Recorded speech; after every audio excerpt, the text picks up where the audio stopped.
My parents told me to stop being a burden and left me on the street. When I was 13, they drove away and never looked back. Years later, my sister sent me a wedding invitation with a note from them.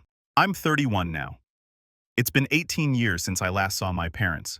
18 years since they drove away from that rest stop outside of Bakersfield, leaving me standing next to a grimy bathroom with nothing but a backpack and $23 in my pocket. Let me back up. Growing up, I was always the difficult one. Madison was 2 years older, straight A's captain of the volleyball team, the daughter who never caused problems.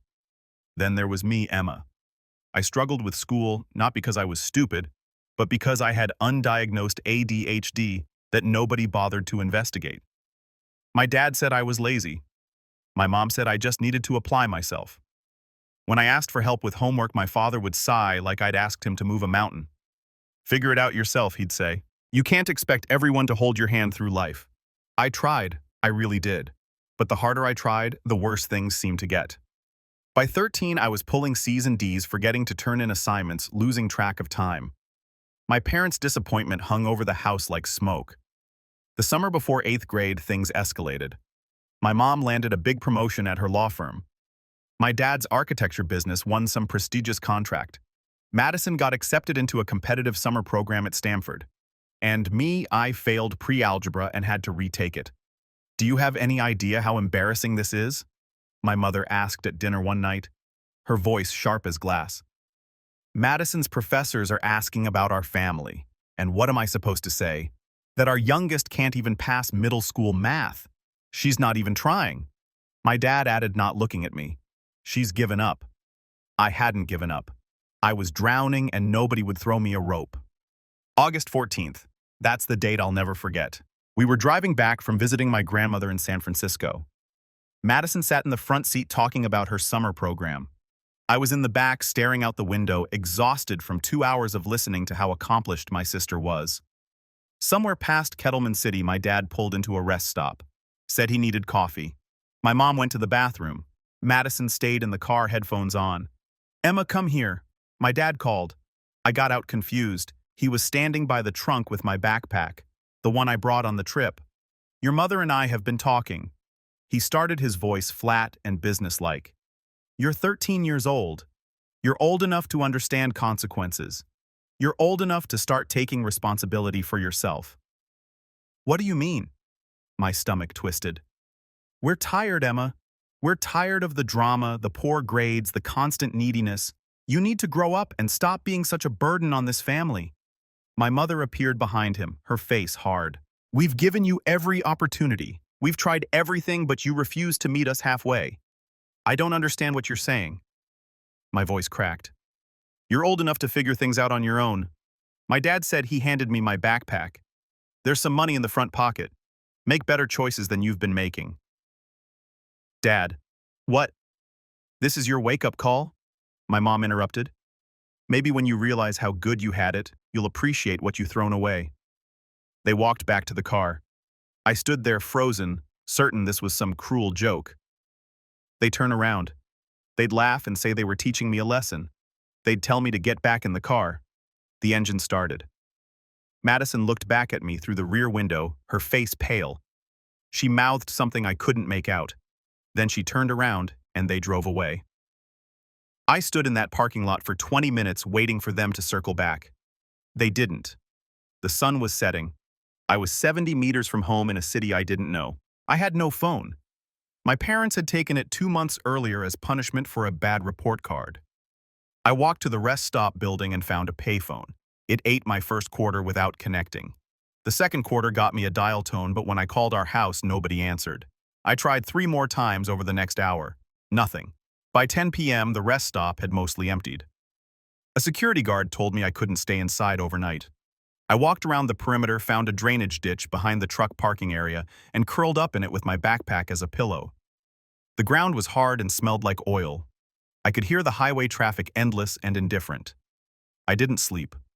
I cried until my throat was raw, then lay there staring at the stars, trying to understand what I'd done that was so terrible. I deserved this.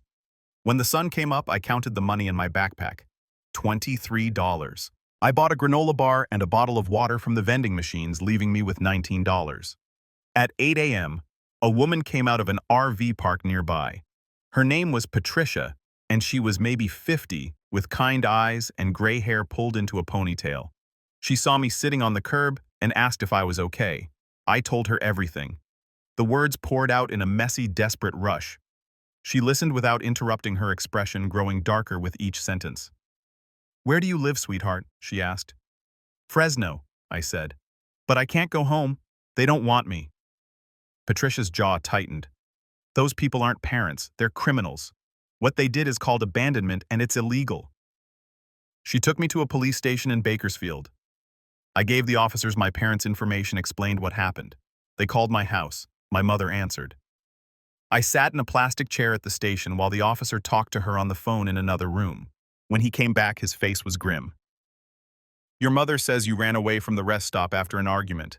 She says they looked for you for an hour before having to leave for an important business meeting." "That's not true. I said they left me there on purpose. My dad gave me my backpack and said I needed to grow up. They drove away." The officer looked uncomfortable. "It's your word against theirs, and they're saying they want you to come home. They're very concerned. I'm not going back. You're a minor. You don't have a choice." Patricia stepped in. "I'm a licensed foster care provider in Oregon. I can take temporary custody while this gets sorted out through the proper channels." The officer looked relieved to have an option that didn't involve immediate family conflict. "We'll need to contact Child Protective Services and start the paperwork." What followed was 3 weeks of bureaucracy. CPS opened an investigation. My parents were interviewed multiple times. They stuck to their story about me running away, but the timeline didn't add up. Other travelers at the rest stop that night had seen me alone, saw my parents drive off without me. One truck driver even came forward as a witness, saying he'd noticed a young girl crying by herself for hours. The evidence was damning, but my parents hired an expensive lawyer who argued it had been a misunderstanding and poor judgment during a family crisis. They agreed to voluntary relinquishment of custody to avoid criminal charges. They signed the papers without hesitation, probably relieved to make the problem me disappear legally. Patricia went through background checks, home visits, and interviews. Her history as a social worker helped. Within a month, I was officially placed in her care as a foster child with a stipend from the state to help cover expenses. "Why would you do this for me?" I asked when the paperwork finally cleared. "You don't even know me." "Because somebody should have," she said simply, "and because I know what it's like to be thrown away." "Why would you do this for me?" I asked. "You don't even know me." "Because somebody should have," she said simply, "and because I know what it's like to be thrown away." I lived with Patricia for 5 years. She enrolled me in school, got me tested for ADHD, sat with me through therapy sessions where I unraveled years of emotional abuse I hadn't even recognized as abuse. She taught me that my worth wasn't measured by grades or achievements. She taught me that I deserved to be loved without conditions. The first year was the hardest. I'd wake up in Patricia's guest room, my room she insisted on calling it, and forget where I was. Panic would set in before I remembered I was safe. Some mornings I'd find Patricia already awake, making pancakes in her tiny kitchen, humming along to the radio. She never made a big deal out of my nightmares or the times she'd find me crying in the bathroom at 2 a.m. School in Oregon was different. The teachers actually listened when I explained I was struggling. My English teacher, Mr. Rodriguez, let me turn in audio recordings instead of written essays when my brain wouldn't cooperate with getting words on paper. My math teacher, Mrs. Chen, broke down problems into smaller steps and celebrated when I finally understood concepts that had eluded me for years. With medication and proper support, my grades climbed from D's to B's and even a few A's. Each good report card felt like evidence that I hadn't been the problem all along. The system had failed me. My parents had failed me, but I hadn't failed myself. Patricia worked part-time as a consultant for child services, so money was tight. Our apartment was small in a building that smelled like old carpet and somebody's cooking. But it was ours. She taught me how to budget, how to cook simple meals, how to do laundry without turning everything pink. Life skills my parents had never bothered with because they'd been too busy pointing out my failures. During that first Christmas, I waited for a card or a phone call that never came. Patricia found me staring at her landline on December 25th, willing it to ring. "Sweetheart," she said gently, "people who love you don't make you beg for scraps of their attention.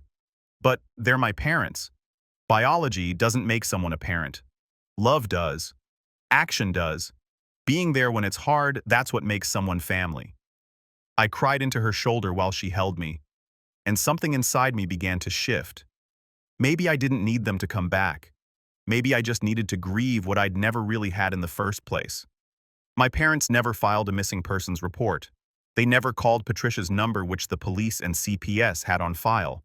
They simply erased me from their lives like I'd never existed. The court-mandated reunification attempts went nowhere. They didn't show up to scheduled meetings, didn't return social workers' calls. After 6 months, their parental rights were terminated entirely, and Patricia began adoption proceedings.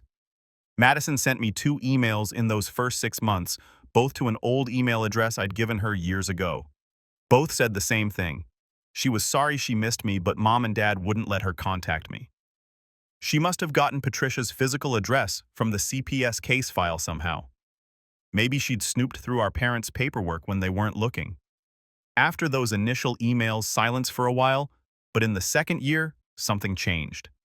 I started getting birthday cards from her, always sent to Patricia's address, never with a return address, like she was afraid our parents would find out. The messages were short, cautious. Happy 15th birthday. Hope you're doing okay. Love, Madison. Each one felt like a small act of rebellion on her part, and I kept them in a shoebox under my bed. By the time I was 16, Patricia's health started declining. She'd been diagnosed with lupus years before, and the stress of essentially raising a teenager while working was taking its toll. I got a job at a local grocery store stocking shelves after school. It wasn't much, but it helped. More than that, it gave me purpose beyond just surviving. My coworker Jake became my first real friend. He was 17 with a mess of red hair and a laugh that could fill a room. He'd grown up in foster care, bounced between 7 homes before aging out of the system at 18.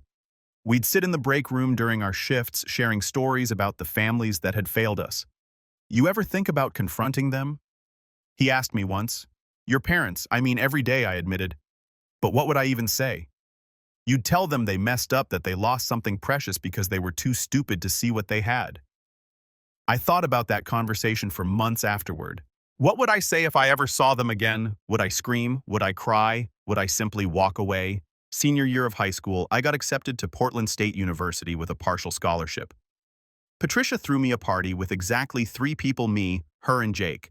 But it felt more genuine than any celebration my parents had ever hosted. We ate grocery store cake, and Patricia cried happy tears. I'm so proud of you, she kept saying. You've worked so hard for this. Those words meant everything. Because unlike my parents, conditional pride, hers was real.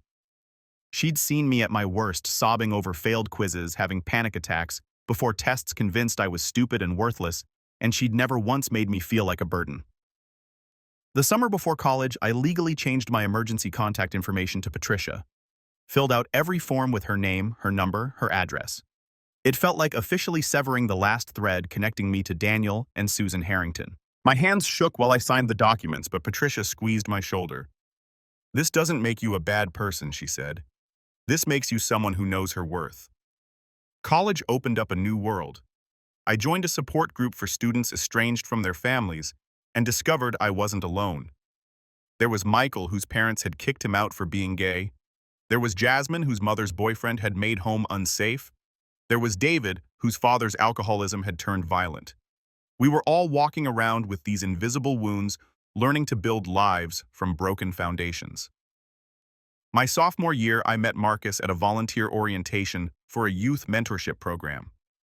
He was studying education, wanted to be a high school counselor, tall, with dark skin and kind eyes that crinkled when he smiled.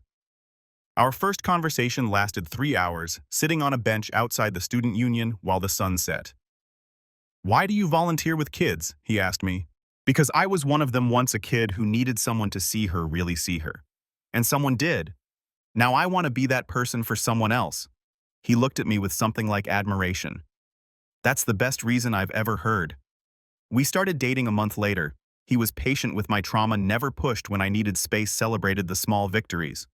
The first time I told him I loved him, I immediately panicked and tried to take it back. He just laughed and kissed my forehead. Emma, you don't have to be afraid of loving people. Not everyone leaves. Proving him right became his personal mission. He showed up for every panic attack, every bad day, every moment when my past tried to drag me under. He met Patricia and instantly understood why I called her my real mother. The two of them ganged up on me with love until I started believing I deserved it.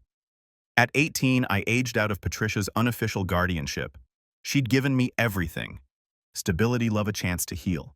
I moved to Portland for college, got my degree in social work because of her, built a life, a good life. I became a child advocate, helping kids in situations like mine. I met my fiancé Marcus at a community center where we both volunteered. I made friends, found therapy, learned to be okay. But there was always this hollow space where my family should have been. Some nights I dream about that rest stop, wake up with my heart hammering, convinced I was still lying in that ditch. Then last week, the invitation arrived. Inside was the standard wedding announcement. Madison Harrington and Brandon Chen. June 18th ceremony at 4 p.m.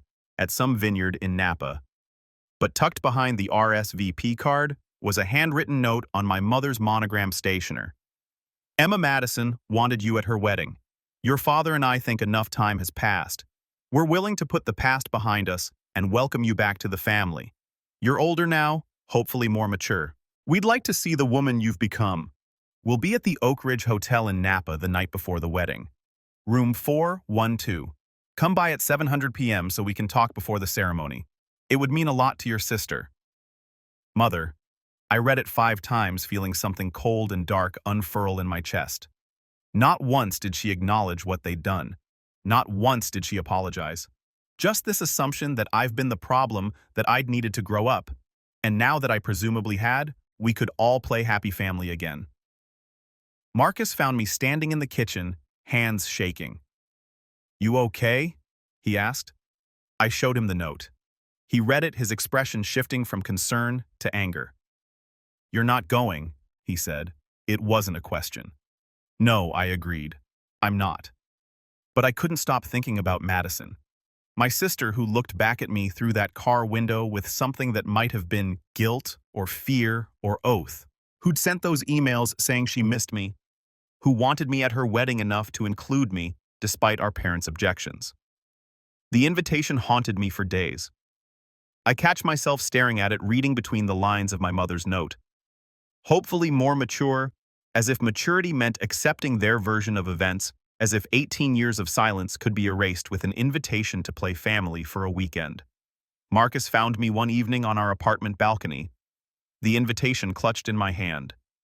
Talk to me, he said, settling into the chair next to mine. I keep thinking about that night. I admit it, not the rest stop. I mean, yes, that too, but the years before. All the little moments where they showed me I wasn't enough. The way my dad would sigh when I asked for help. The way my mom would compare me to Madison at every opportunity. How they discuss my failures at dinner like I wasn't sitting right there. You were just a kid. I know that now. But part of me still wonders if I could have been better, tried harder, been less of a disappointment. Marquez took my hand. Emma, you could have been perfect, and they still would have found fault. Some people are incapable of unconditional love. That's their failure, not yours. I knew he was right. Years of therapy had taught me that, but knowing something intellectually and feeling it emotionally were two different things. Madison reached out. I said suddenly, she's called twice this week, left voicemails. Have you listened to them? No. I'm afraid of what she'll say. What if she's just like them? What if this whole thing is some elaborate setup to humiliate me? Do you really think she'd do that? I considered it. The Madison I remembered had been quiet, compliant, desperate for our parents' approval. But those birthday cards had kept coming for years, each one a small act of defiance.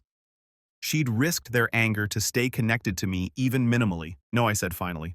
I said, I don't think she would. Then maybe you should call her back. I called the number on the invitation. Madison answered on the third ring. Emma, her voice cracked. Oh my God. Emma. Is it really you? Yeah, I said. It's me. I didn't think you'd call. I didn't think you'd even open the invitation. Why did you invite me? Madison. Silence then. Because you're my sister. Because I've missed you every single day for 18 years, because what they did was unforgivable, and I've never stopped feeling guilty for not doing anything to stop it. You were 15. I was old enough to know it was wrong. I should have called the police myself. I should have refused to stay silent, but I was a coward, and I've had to live with that. Her voice broke completely. I could hear her crying, and despite everything, despite the years of abandonment, I felt something crack inside me. Are they different now? I asked. Mom and Dad, have they changed at all? No, Madison said quietly. They're exactly the same. They talk about you like you're a problem. They solved like you were some troubled teenager who needed tough love. They've rewritten history in their heads until they're the victims.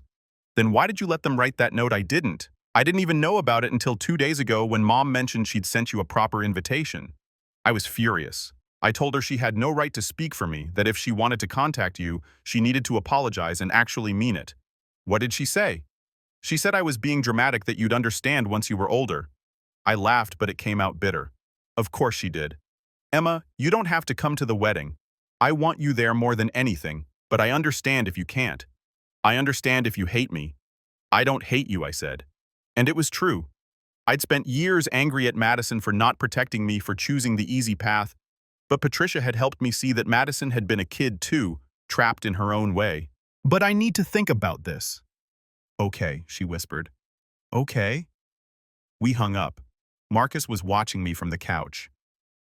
What are you going to do? He asked. I don't know yet, but I did know. An idea had been forming since I'd read that note, cold and sharp and perfect.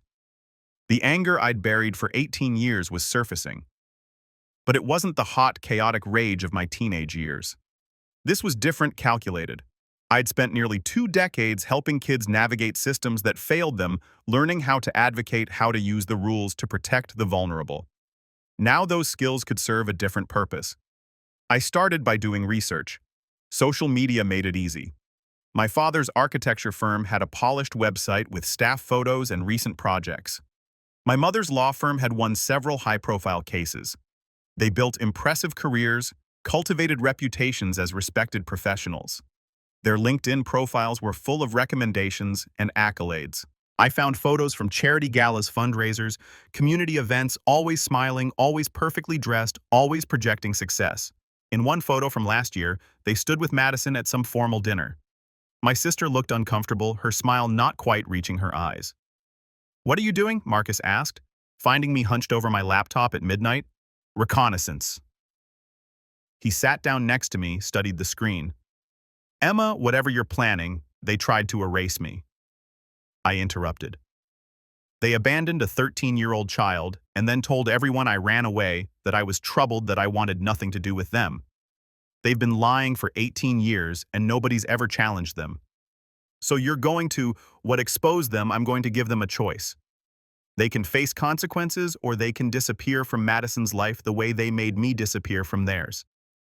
Marcus was quiet for a long moment. You're sure about this? I've never been more sure of anything. Over the next 2 days, I made calls, reached out to colleagues who specialized in family law, confirmed that what my parents had done, abandoning a minor, was indeed criminal, with no statute of limitations for that level of child endangerment in California. I wasn't planning to press charges, but they didn't need to know that. I also contacted several people from my parents' social circle. Not directly, that would have tipped them off.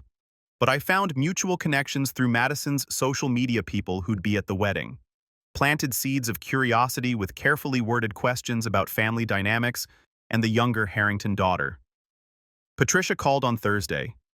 Madison contacted me. She said she wants to meet before the wedding. Emma, she's not like them. I can hear it in her voice. Did she say anything about Mom and Dad? She said they've been pressuring her to exclude you from the ceremony, that they only agreed to let her send the invitation if they could include that note. She's planning to seat you at the family table and them at a side table near the back. She's risking their raft for me because she knows what they did was wrong and because she spent 18 years watching them lie about it. That conversation solidified everything. Madison deserved to have her wedding free from their toxic presence, and our parents deserved to understand what they'd lost, what they'd thrown away. I spent the next 3 days planning, made phone calls, pulled some strings through my work connections, called in favors from colleagues. By the time Friday rolled around, everything was in place. Marcus drove with me to Napa. We checked into a hotel across town from where my parents were staying. At 6 p.m., I put on my best dress, simple professional, the kind of thing that said I turned out just fine without them. The drive to their hotel took 25 minutes through wine country traffic. I sat in the passenger seat rehearsing what I'd say, my hands clenched in my lap. Marcus kept glancing over at me. "You can still back out," he said. "We can turn around right now." "No, I need to do this." At 6:55 p.m., I walked into the Oak Ridge Hotel lobby. Marcus waited in the car ready to come get me if I texted. At 7 p.m. exactly, I knocked on the door of room 412. My father answered. He looked older, grayer, but his eyes were the same calculating cold. He stared at me for a long moment. "Emma," he said finally, "you came. You asked me to." He stepped back to let me in. The room was a suite, expensive and tastefully decorated. My mother sat on the couch, a glass of wine in her hand. She looked at me with an expression I couldn't read. "Well," she said, "look at you all grown up." I stood in the center of the room, hands clasped in front of me. "You wanted to talk." "Sit down," my father said, gesturing to a chair. "I'll stand." He frowned but didn't push it. "Your mother and I wanted to clear the air before tomorrow. Madison's wedding is important, and we don't want any drama." "Drama," I repeated. "Is that what you call what happened 18 years ago?" "Emma, we're not going to relitigate the past." My mother said, "What's done is done. You're clearly doing fine. You've made something of yourself despite your early struggles. We're proud of that." The audacity was breathtaking. "You're proud?" "Of course. It shows that our tough love approach worked. You needed a wake-up call, and you got one. Look at you now." Something inside me went very calm, very cold. "You abandoned me at a rest stop." I was 13 years old. You were being difficult. My father said you needed to learn responsibility.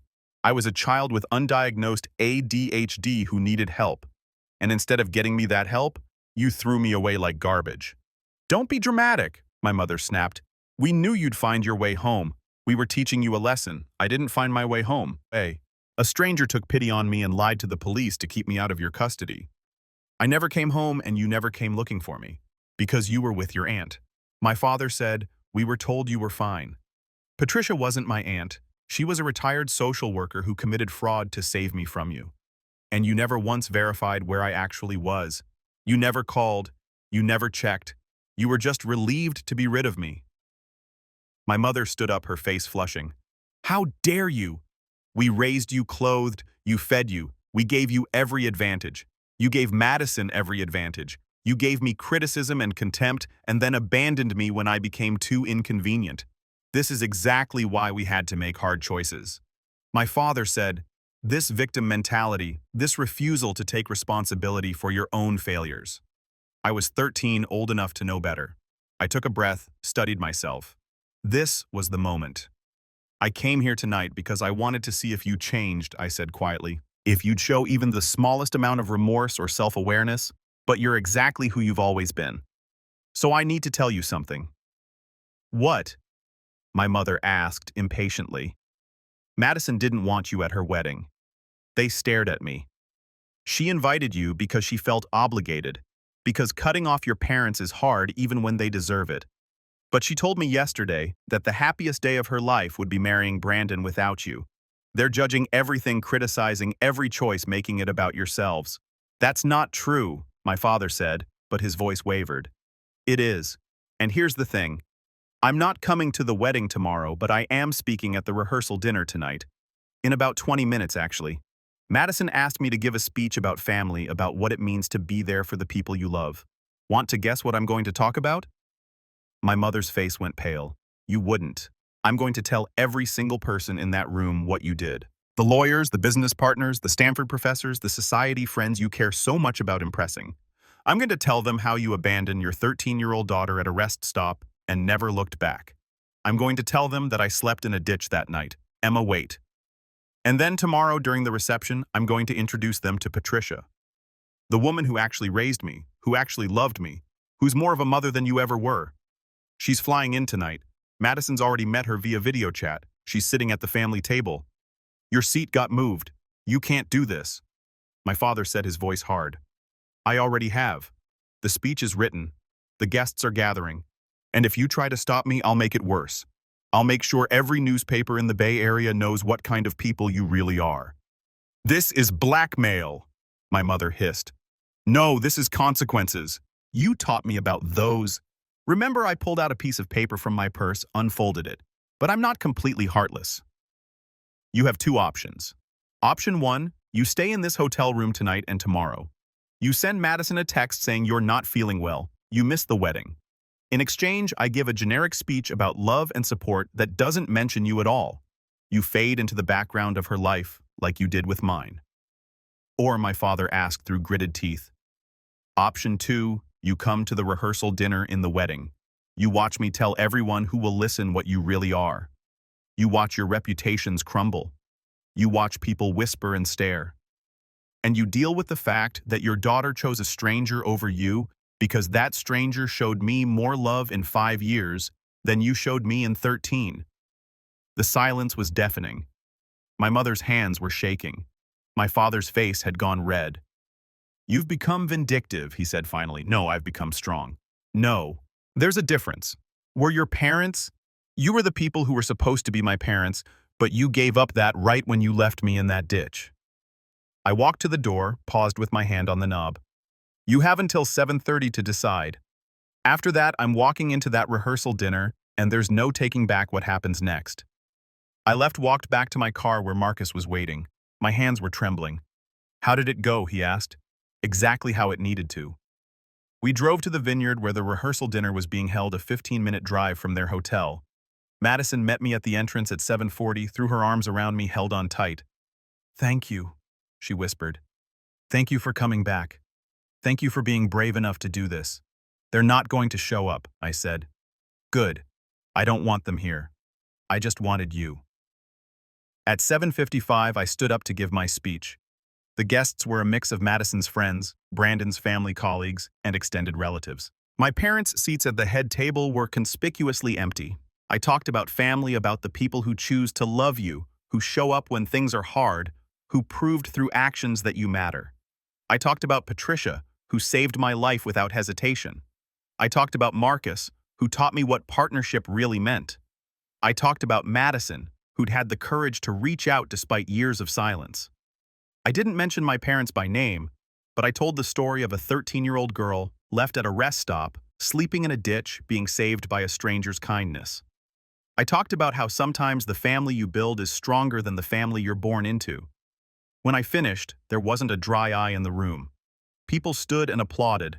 Madison was crying, her fiancé's arm around her shoulders. An older woman approached me afterward, one of my mother's longtime friends. Susan and Daniel aren't here, she said carefully. Did something happen? They weren't feeling well. I said last-minute thing. She studied my face. You're the daughter. The younger one. They said you ran away years ago, got mixed up with drugs, wanted nothing to do with the family. That's not what happened. I gathered that from your speech. She paused. I'm glad you're here. I'm glad Madison had someone who loved her the right way. Several other guests approached throughout the evening.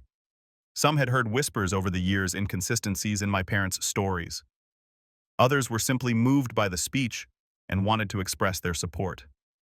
Each conversation felt like another brick being removed from the wall of lies my parents had built. Brandon's mother, Helen, pulled me aside before dessert was served. She was a warm woman with silver hair and laugh lines around her eyes. Madison told me what your parents did, she said quietly. What they really did, not the story they've been telling. I just want you to know that your family, now Brandon's family, which makes you my family. If you ever need anything at all, you call me. The kindness from these strangers, people who had no obligation to me, was overwhelming. I'd spent so long believing that something was fundamentally wrong with me that I was unlovable. But here were dozens of people moved by my story, offering support and acceptance without conditions. Later that night, back at the hotel, Marcus held me while I processed everything. You gave them an out, he said. They could have stayed away quietly, but instead they're probably spinning this to anyone who will listen. Let them, I said. The people who matter know the truth now. Madison knows. Patricia knows. You know, everyone at that dinner knows. Their reputation among the people they care about, most impressing. That's been damaged, whether they realize it yet or not. Do you think they'll try to contact Madison? Probably they'll try to control the narrative, make themselves the victims. But Madison's ready for it. She's been ready for years. The wedding the next day was beautiful. Patricia flew in that morning, met Madison properly, cry happy tears. She sat next to me during the ceremony. My parents never showed. Madison looked radiant in her dress, standing next to Brandon with genuine joy on her face. During the vows, when Brandon promised to be her partner through everything to support her unconditionally, I saw her glance back at me. We locked eyes and she smiled a real smile, free and unburdened.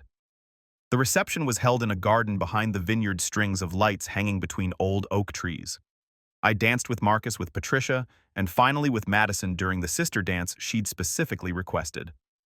"Thank you," she whispered as we swayed to the music. "Thank you for coming back. Thank you for being strong enough to stand up to them. I couldn't have done this without knowing you were here. You would have been fine," I assured her. "Maybe, but I don't want to just be fine anymore. I want to be free like you are." After the dance, Patricia found me sitting at our table watching the celebration. "You did good, kiddo," she said, using her old nickname for me. "I just told the truth. Sometimes that's the bravest thing you can do." She squeezed my hand. "Your parents spent 18 years trying to make you invisible. But look at you now, standing in the light, surrounded by people who love you. That's not revenge. That's victory." 3 days later, Madison called me. "They're furious." She said, "Mom's been calling me nonstop saying you blackmailed them, that you're trying to destroy the family."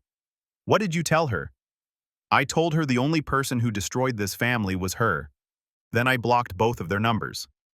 Brandon and I are moving to Seattle next month for his job. Fresh start away from them. Good. Emma, will you visit us once we're settled?" "Yeah," I said. "I'd like that. We talk every week now. She's met Patricia several times. Calls her Aunt Patricia like I do. She's in therapy working through her own guilt and trauma. She told me she wishes she'd been brave enough to leave with me that day, but she'd been too scared. I understand that fear now. Leaving is hard. Surviving after leaving is harder." As for my parents, I never heard from them directly. But I heard through Madison that they spun a story to their friends about me being mentally unstable, about having to make the difficult choice to distance themselves for their own well-being. Some people believed them, some people didn't. I don't care anymore. Their opinions, their approval, their version of events, none of it touches me now. I have Marcus. I have Patricia. I have Madison rebuilding a relationship with me on new, honest terms. I have a job I love, helping kids who need advocates. Last month, I got a letter from my mother. No return address, but I recognized the handwriting. I didn't open it. I threw it away without reading a single word. Marcus asked me later if I was curious about what it said. No, I told him honestly. Whatever it says, it's 18 years too late. Some people think I should forgive them. That holding on to anger isn't healthy. That I should be the bigger person. But forgiveness isn't something you owe people who hurt you. And I'm not angry anymore. I'm just done. I'm done carrying the weight of their expectations, their cruelty, their inability to love me. I'm done wondering what I could have done differently to make them want me. I'm done letting them take up any space in my heart. They left me in a ditch when I was 13, and I clawed my way out of it. I survived. I built something beautiful from the wreckage they left behind, and I did it without them. That's not revenge. That's just living well. Sometimes I still dream about that rest stop. But now when I wake up, I'm in a home I built next to a man who chose me, with people in my life who prove every day that I was always worth loving. I don't need my parents to acknowledge what they did. I don't need them to apologize. I don't need anything from them at all. I already have everything I ever need.